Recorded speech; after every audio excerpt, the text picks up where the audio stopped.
పెళ్ళైనా పండగైనా వేడుక ఏదైనా పట్టుచీరల ప్రత్యేక వేదిక వారాహి సిల్క్స్.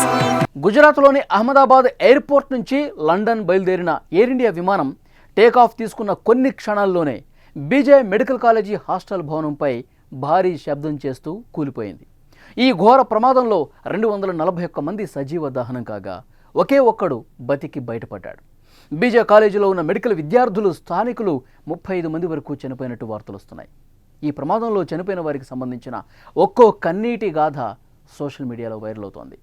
ఎన్నో కలలు కని సొంతిల్లు కట్టుకోవాలని అన్ని ఏర్పాట్లు చేసుకున్న ఆమె కల నెరవేరకుండానే చనిపోయింది.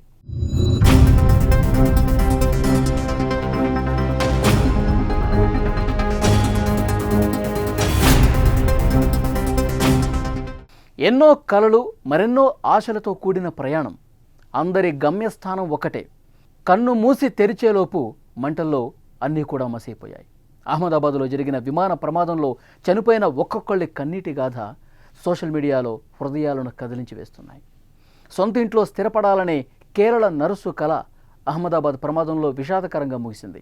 గోపకుమారన్ నాయర్, తులసి దంపతుల చిన్న కుమార్తె రంజిత పండలంలో నర్సింగ్లో గ్రాడ్యుయేషన్ పూర్తి చేసి గుజరాత్లోని ఒక ఆసుపత్రిలో తన కెరీర్ను స్టార్ట్ చేసింది.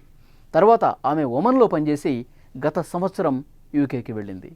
కేరళలో ఆమె ప్రభుత్వ నర్సుగా ఉద్యోగం సంపాదించింది.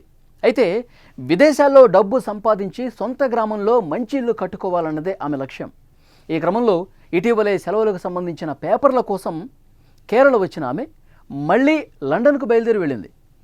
విదేశాల్లో ఉంటూ పైసా కూడబెట్టి పుల్లాడ్లో కొత్త ఇల్లు నిర్మిస్తోంది. త్వరలో ఇల్లు పూర్తి చేసుకుని తన పిల్లలతో గృహప్రవేశం చేయాలని కలలు కంది. కానీ ఆమె కన్న కలలు విమాన ప్రమాదంలో ఆవిరైపోయాయి.